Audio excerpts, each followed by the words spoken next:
નમસ્કાર, હું પ્રોફેસર હિના ગોગલિયા આજના વિડીયોમાં આપ સૌનું સ્વાગત કરું છું, જ્યાં તમને મળશે બીએડના અભ્યાસક્રમમાં આવતા મુદ્દાઓની સમજ, જે તમને ટેટની પરીક્ષાની તૈયારીમાં પણ ઉપયોગી થઈ શકશે. તો આજનો મુદ્દો છે અધ્યયન સંક્રમણ, જેમાં આપણે જોશું અર્થ, સંકલ્પના, પ્રકાર અને મહત્વ.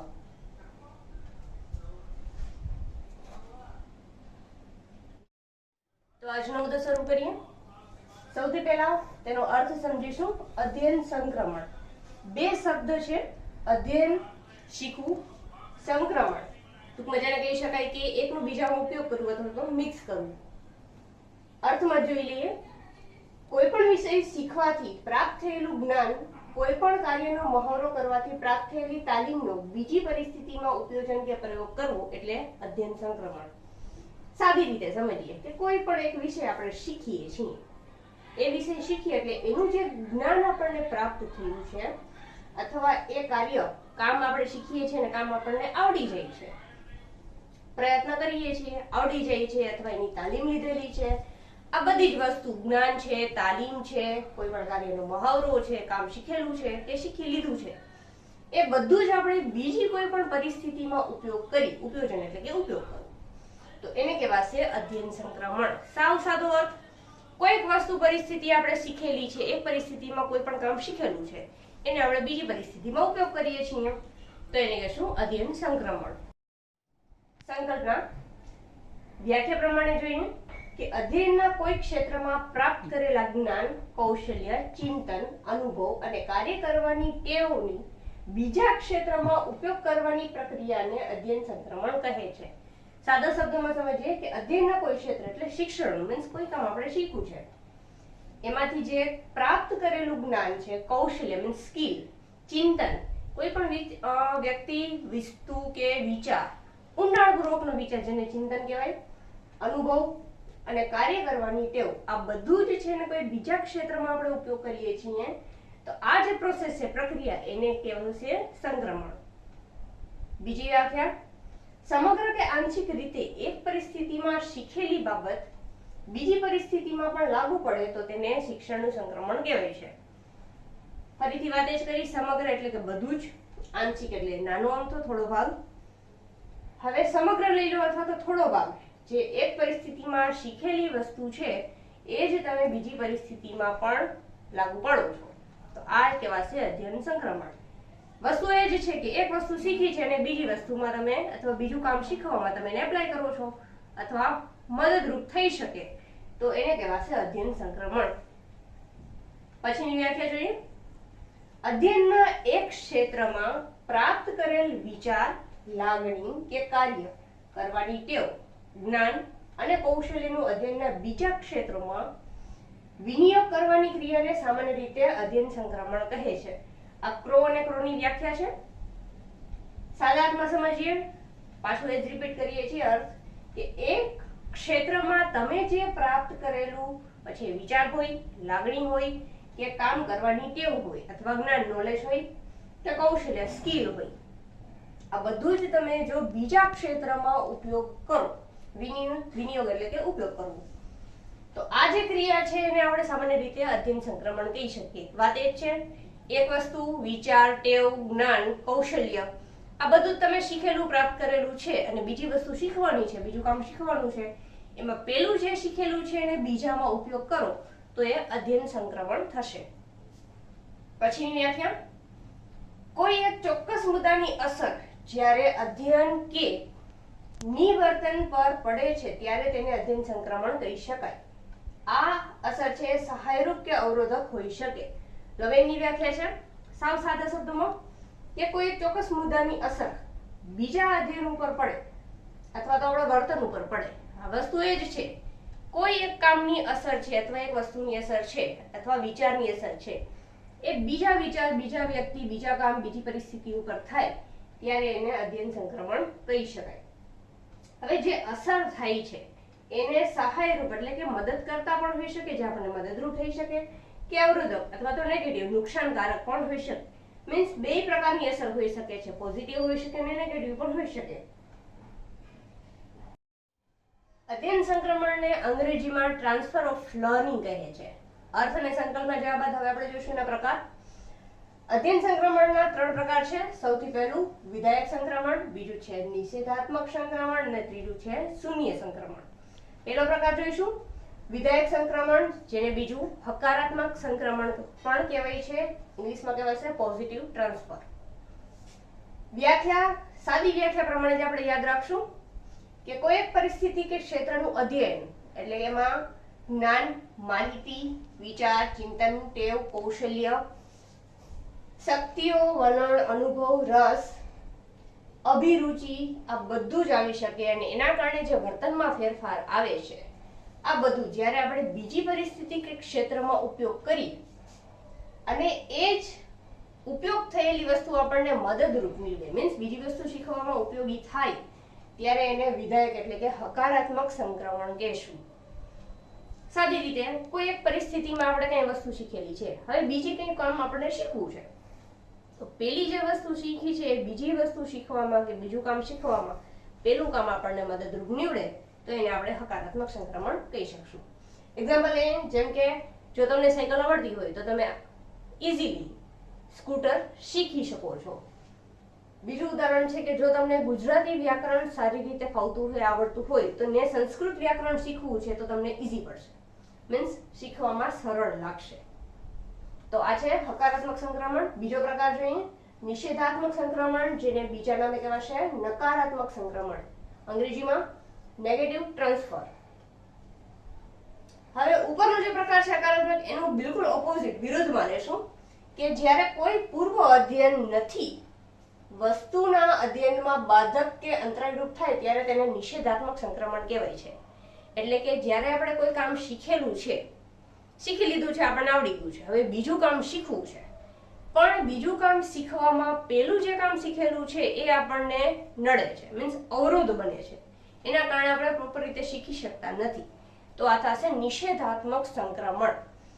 એક્ઝામ્પલ ઉદાહરણમાં લઈશું, જેમ કે તમને અંગ્રેજી ટાઈપિંગ ફાવતી હોય તો બહુ સારી રીતે ફાવે છે, પણ તમારે જ્યારે ઉર્દુ ટાઈપિંગ શીખવી છે તો અંગ્રેજીનું જે ટાઈપિંગ તમને આવડે છે તમને થોડુંક અવરોધ ઊભો કરશે, કારણ કે બંનેના અક્ષર લેટર્સ સાથે અલગ અલગ હોય છે.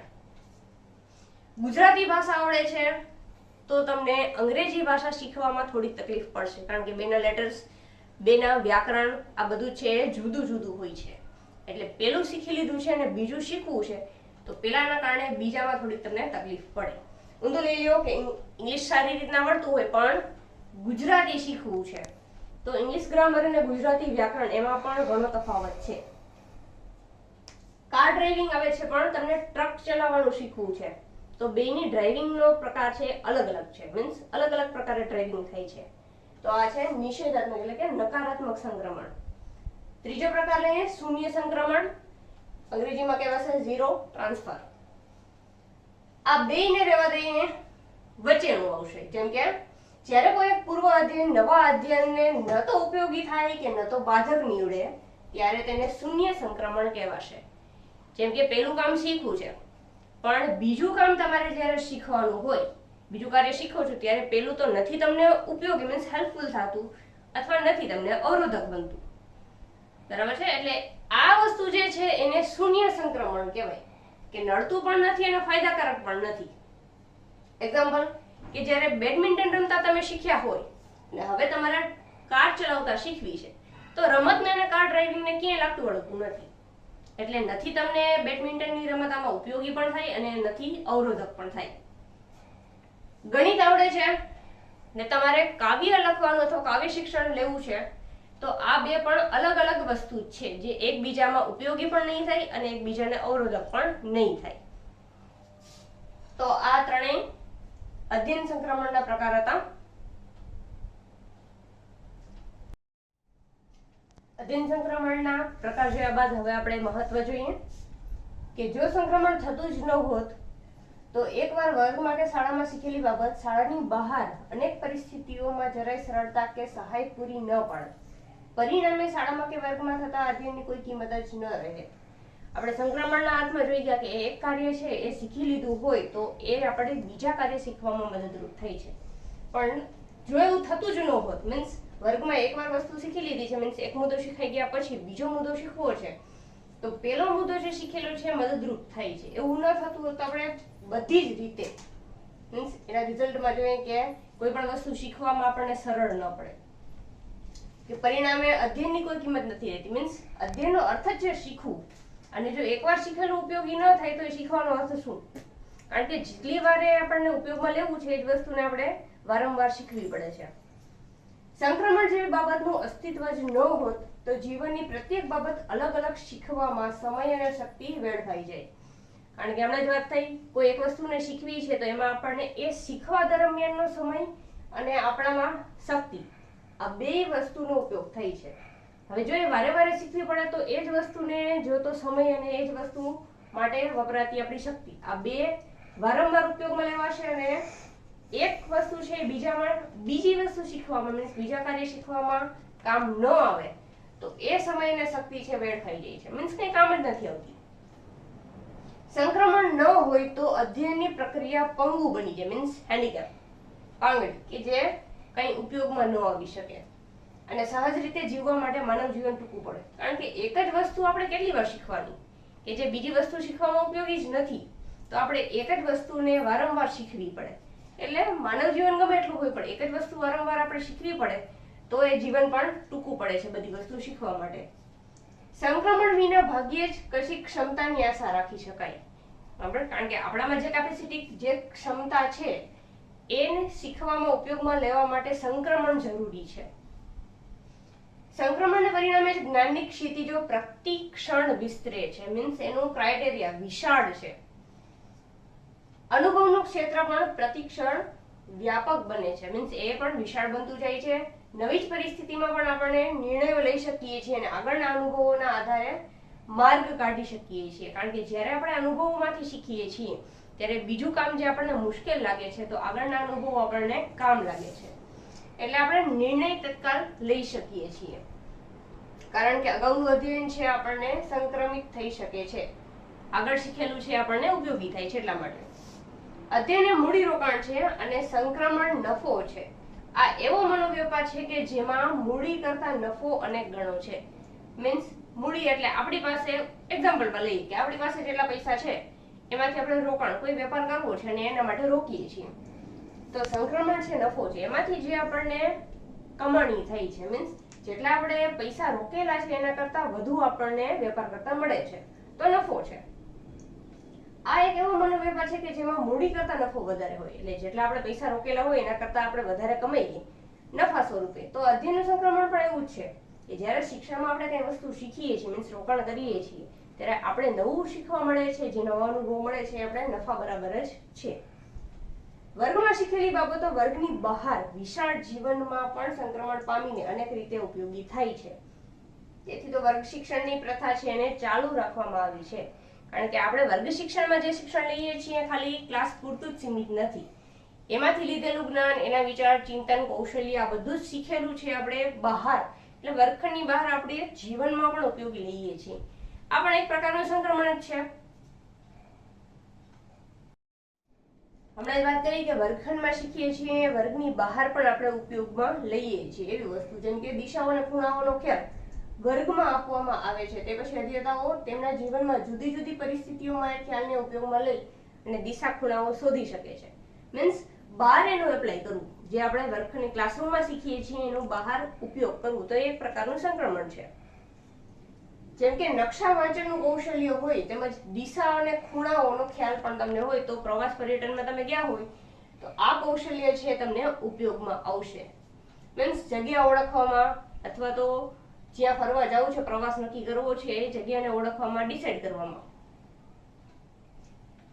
બીજું આપણે ઉદાહરણ લીધું હતું પ્રકાર વખતે કે જો તમને સાયકલ ઉપર બેલેન્સ રાખતા આવડતું હોય તો તમારે સ્કૂટર ઉપર બેલેન્સ રાખવું હોય ત્યારે તમને સરળતા રહેશે, કારણ કે અગાઉ પણ તમે સાયકલ ઉપર બેલેન્સ રાખતા શીખી ગયા છો. તેથી તો અધ્યયન છે મોંઘું પડતું નથી, એટલે કે આપણે ઈઝી રીતના કોઈ પણ વસ્તુને, બીજા કાર્યને શીખી શકીએ છીએ જ્યારે પેલું કાર્ય કે વસ્તુ આપણે શીખેલી હોય. સંક્રમણ અધ્યયનની મહત્વની નિષ્પત્તિ છે, અહીં આપણે રિઝલ્ટ તરીકે લઈ શકીએ, કારણ કે કઈ પણ વસ્તુ શીખેલી છે એનો બીજામાં ઉપયોગ કરીએ છીએ. પહેલી વસ્તુનું જે રિઝલ્ટ છે આપણે શીખીને લીધેલું છે એ જ નિષ્પત્તિ છે જે સંક્રમણને કારણે અધ્યયનનું ક્ષેત્ર વ્યાપક બને છે. એટલે કે ઘણું વિશાળ બને છે અને એની પ્રક્રિયા છે પુષ્ટ બને છે, મીન્સ પ્રોપર રીતે. બરાબર, આપણે પુષ્ટિ કરી શકીએ કે ના આ શીખેલું છે બરાબર છે અને આપણે શીખવામાં મીન્સ બીજું શીખવામાં છે મદદરૂપ થઈ છે. ટૂંકમાં સંક્રમણ છે અધ્યયનની આધારશિલા છે, આપણે પાયો કહી શકીએ. એ જો પાયો જ ના હોત તો સંક્રમણની ઇમારત ઊભી ન કરી શકીએ. શીખવાની વસ્તુ છે, અધ્યયન મીન્સ શીખવું. તો શીખ્યું જ ના હોય, શરૂઆત જ ન થઈ હોય તો સંક્રમણ થઈ શકે નહીં, કારણ કે પેલું જ કાર્ય તમે શીખતા જ નથી તો બીજું કાર્ય શીખવામાં પેલું કાર્ય ઉપયોગમાં આવવાનું જ નથી. શિક્ષણની ઇમારત એ ઈંટ છે અને માનવ જીવનની એક ઉપકારક ઘટના છે, કારણ કે કોઈ પણ વ્યક્તિ, કોઈ પણ માનવ લઈ લ્યો, એના જીવનમાં એ કંઈક ને કંઈક વસ્તુ શીખતો હોય છે. આથી શિક્ષણ સંક્રમણની અગત્ય આપણે જેટલી આંકીએ એટલી ઓછી છે. એટલા માટે જ આપણે પણ અત્યારે પણ કોઈ પણ વ્યક્તિ હોય, શિક્ષણ લેતું હોય, ડિગ્રી શીખતું હોય, ક્લાસરૂમમાં વર્ગમાં એના લેક્ચર્સ અટેન્ડ કરતું હોય કે ન કરતું હોય, પણ એની લાઈફમાં એ કંઈક ને કંઈક વસ્તુ શીખે છે અને ક્યાંક ને ક્યાંક એનું સંક્રમણ કરે છે, મીન્સ શીખેલી વસ્તુનો, શીખેલો કામનો એ ઉપયોગ કરે છે બીજી જગ્યાએ. એટલે ત્યાં આવે છે અધ્યયન સંક્રમણ. આજનો મુદ્દો અહીંયા પૂરો કરીએ છીએ. આશા રાખું કે તમને અધ્યયન સંક્રમણનો મુદ્દો સમજાઈ ગયો હશે. અને જો તમને આ વિડીયો ગમ્યો હોય તો લાઈક, શેર અને સબસ્ક્રાઇબ જરૂરથી કરો અને જરૂરથી જણાવશો કમેન્ટમાં કે આગળના વિડીયોમાં તમારે કયા મુદ્દાની સમજ મેળવવી છે. Thank you.